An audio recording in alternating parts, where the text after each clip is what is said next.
It's pretty useful because you can go back and see what we did at previous events or what upcoming event is coming up. We also have information such as contracts. If you wanted to be a vendor for a festival in Silver Spring, I know we all have cell phone. We all have like Instagram, Facebook, and Twitter. So if you will go and just search Tendue and just follow us on Instagram, Twitter, and Facebook, and that way you will keep up with all the information that we have to give to you. So that's that. I will be introducing our first panelist, our first speaker. Her name is Rose Saad. Rose graduated from Catholic University of America with a Bachelor of Science in Nursing and has spent most of her 27 years in nursing career as an emergency room nurse.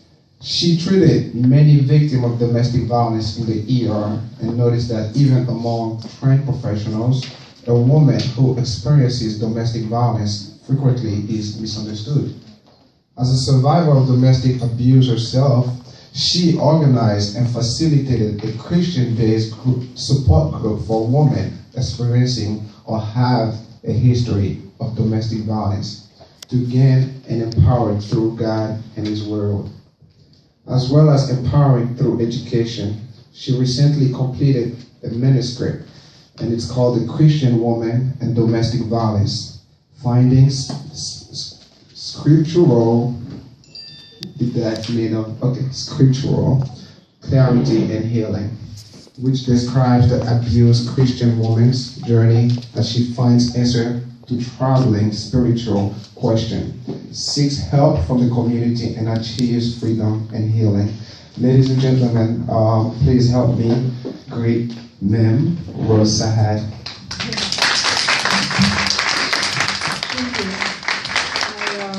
I feel gratitude to be here. Thank you for inviting me. It's very important that we have open talk with domestic violence. I think if we can have one woman, we've done a great job. So I'm very privileged to be here today. I wish during my past experience if I had people or information, because I know I'm very confused. I didn't know where to go. I didn't know who to talk to. I didn't have that kind of experience right now, information that someone in this room will have today. When you say domestic violence no more, I like your topic though, your theme, domestic violence no more. It requires educating ourselves to understand the dynamics of domestic violence. And education provides understanding of how the violence negatively impacts the woman's physical and mental well-being. Other red flags, it may seem like simple thing. Everybody does that. You always like somebody passes you, get mad, you give them the finger. But this case, they are routinely, they do this a lot. Those are the key.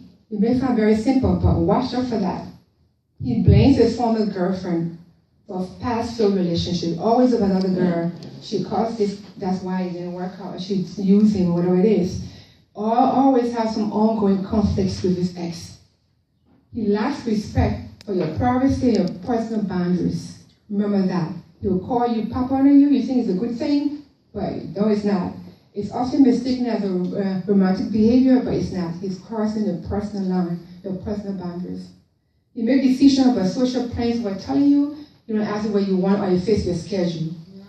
He exhibits extreme jealousy. For him, he will stop. So she engages in what I call performance love. She believes if I do everything to please him, he will feel love, and then he will love me.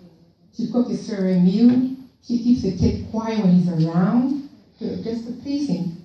She finds herself constantly, though, doing text after text before a change in her husband's behavior towards her. For example, he called her lazy bitch for not cleaning the house, so she cleans the house all day long. The only response is another complaint, like you're a horrible parent, whatever, because you can't control your kid. So every time I'm ready to receive it or listen, but what do? Do you still try to help them, or do you leave? I don't know, it's kind of complicated, but like you said, it's your husband, you feel like you can't change it, but how can you bring up some stuff to him, or maybe he won't even know what's going on, I don't know.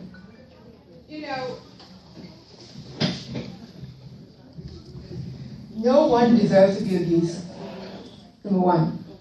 You do not deserve that. Okay? So I think if you find a situation like that, I think because you have to seek help and get educated first. And you need to seek help. You can go to domestic violence centers. You can read about domestic violence. You can have a support group. But if it's like the red flags are good for people who get into relationships, before you even get married. You need to be aware of those red flags. You want prevention with domestic violence. That's where prevention happens.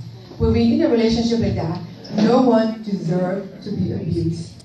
If your partner cannot change, he doesn't want to change, I think you can seek help. Especially if you have physical abuse. I think the law is enough. And if there's a consequence of behaviors. We sort of cover it up, but it doesn't really help. So everyone, please give a round of applause.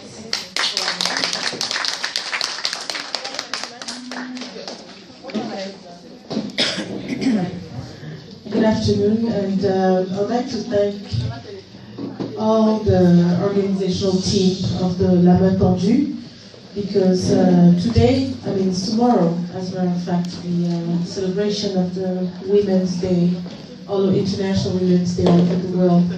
And the topic that was chosen by the team is domestic violence. And I chose purposefully to talk about domestic violence in Ivory Coast, where I come from, where most of the people present in this room grew up, and I think will relate to it better, because I'd like to give a background of what has been done since independence until today. And it is very sad, because you will see that when I go over my notes, we don't have a lot of facts and statistics on domestic violence in Ivory Coast for different reasons. The violence that most of the governments since the independence until today against women have been focused on is basically genital mutilations, because this is one of the concern of the governments until today. And Ivory Coast have been through war, and we are more inclined to study the effects on war towards women, so women who have been exposed to violence during wartime. So this is when we have more information and research, so either genital mutilations or during wartime. To have their husbands in the forces, in the armed forces, suffered the worst. I don't want to describe some of the reports that I have read for obvious reasons. They are very shocking, but you can just imagine someone being threatened by a Kalashnikov and having a Kalashnikov used as a sexual toy after being raped. So this is what have been a lot of women have been exposed to in most of the places. As a result, their mental health is not as good as yours and mine, and as a result, they are not able to contribute at all in the society. So now the question is, with all this, how do we address the problem of violence in a country where culture is very deeply present in people's daily life?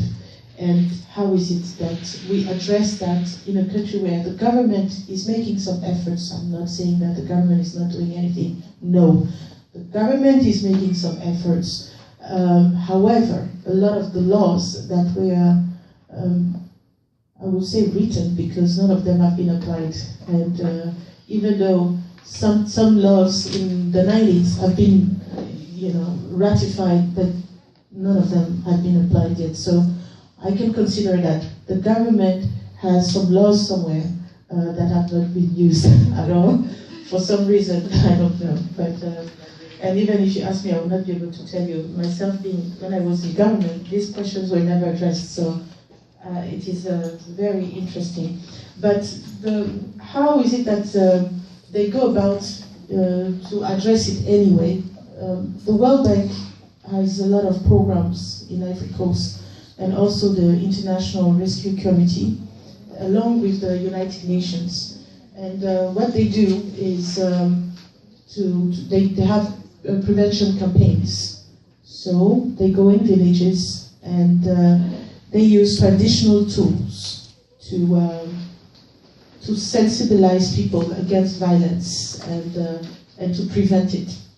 So what they do is they mostly have some focus group with men and women so that they can explain to them the importance of not being violent in a relationship. They also encourage women to report domestic violence in some places and speak against it and on their behavior. So thank you for listening, and if you have any questions, I'll be happy to answer them, if I have the answer. Great, and I was just attracted by the color of the house, and I saw this little sign saying shelter for abused women. I said, wow, I've been living in this neighborhood since my childhood, basically, and I've never knew that next to me, we had that center. That's one thing. So women don't know it exists. So those who know it exists are the one who got lost like me, and also the people at the Ministry of Social Work and Family. But there is a lack of communication. They need to communicate about it.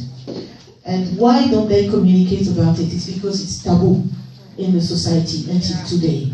To go and say that my husband, who is a very well respected fellow in politics or in business, is beating me or is sexually abusing me, and to what extent do you define sexual abuse within a marital home? Because in the African context, saying that my husband raped me doesn't, it's like saying that 1 + 1 = 10.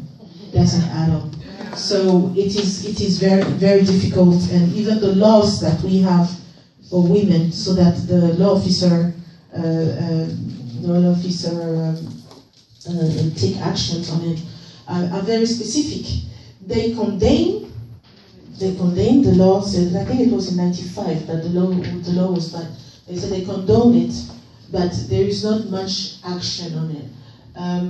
For example, you can be convicted for perpetuity if and only if it is on the father who abused the daughter with others. So it has to be a group of people, they come, they abuse you, and then it is perpetuity, but you have to be blood related. Yes, it is considered. If it is a criminal case, like a group of criminals coming, yes, you can be, but if it is your husband, it is not considered to be a criminal case. Okay, and even if you see some traces of wounds on the woman, you still have some members in the family coming and say, yes, don't go to the police, let's sit down and blame the woman and say that it is your fault because the husband that we see is so nice that he could not have reacted like that.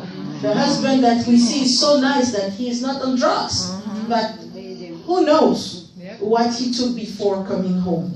Who knows what brought him to that extent? So there is a denial in the society, and it is cultural, I think. And even if the people are educated, the people with the families will tend to say, don't go because we expose ourselves. I don't want my people in town to know that my daughter was beaten.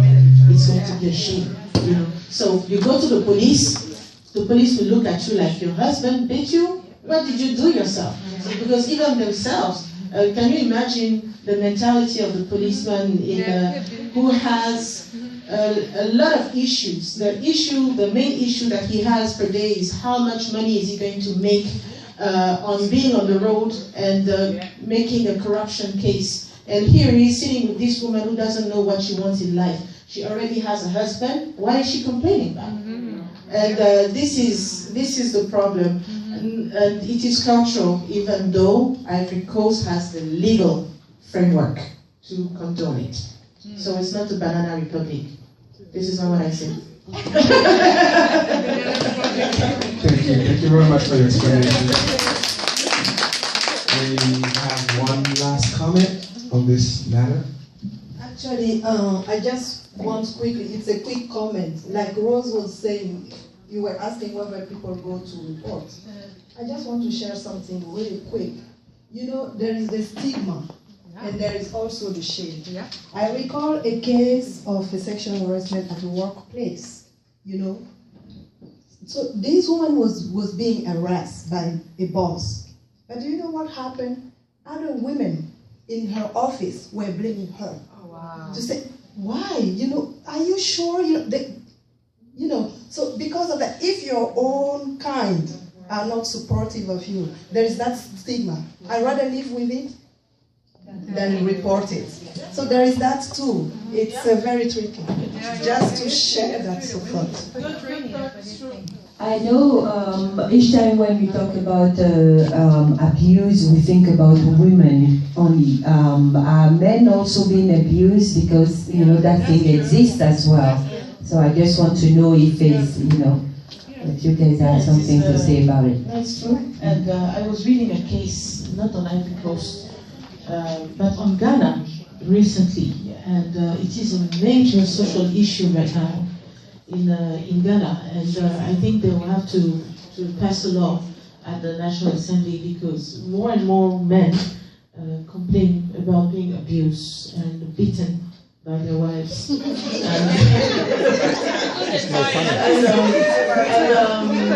you can make some research. And yes, you can make some research. And myself, I witnessed a case like that, and it was very funny. And one day someone called me and said, come to my place, and because things are weird here, and violence, and so I went to visit these people, and walked in, and I saw this lady, very tall, and the man is my height, and the wife is as tall as our brother Clément here, and he's like as tall as I am, and the wife was like, you know, comment on dit, se cognait la tête sur le mur. Was hitting her head on the wall like this, and people were holding her. She was like, just, you know, leave me alone, because if I punch him, and guess what? She punched him in front of us, and like once and twice, and nobody could hold her. She was like a real machine, and the guy left her, but after a year or so, and he told me once, he said he's been abused all the time they've been together, all the time. And every time you see him, he was not smiling, and it's because he was going through abuse. And of course, he could not, you know, respond to the violent wife that he had. And yes, it is a problem, and I don't know, maybe we have to root it in some society where, in matriarchal society, where women, maybe the origin can be there too, culturally. Because in some society, for example, where I come from, the men are not the issue at all, because the women rule. So, in the ancient times, in my family, it was forbidden for my ancestors, the women, to show the husband, because the husband was there just to make the baby and go. All right? So I would not be surprised that with such, and you know, because a woman had the power. So why wouldn't a woman beat him? You know? So the men were not as valuated as they are today. So that was an example in my own village. Okay, but now it has changed because a lot of women cannot beat their wife. They run there. It won't happen anymore. But in the past, yes. I have a post.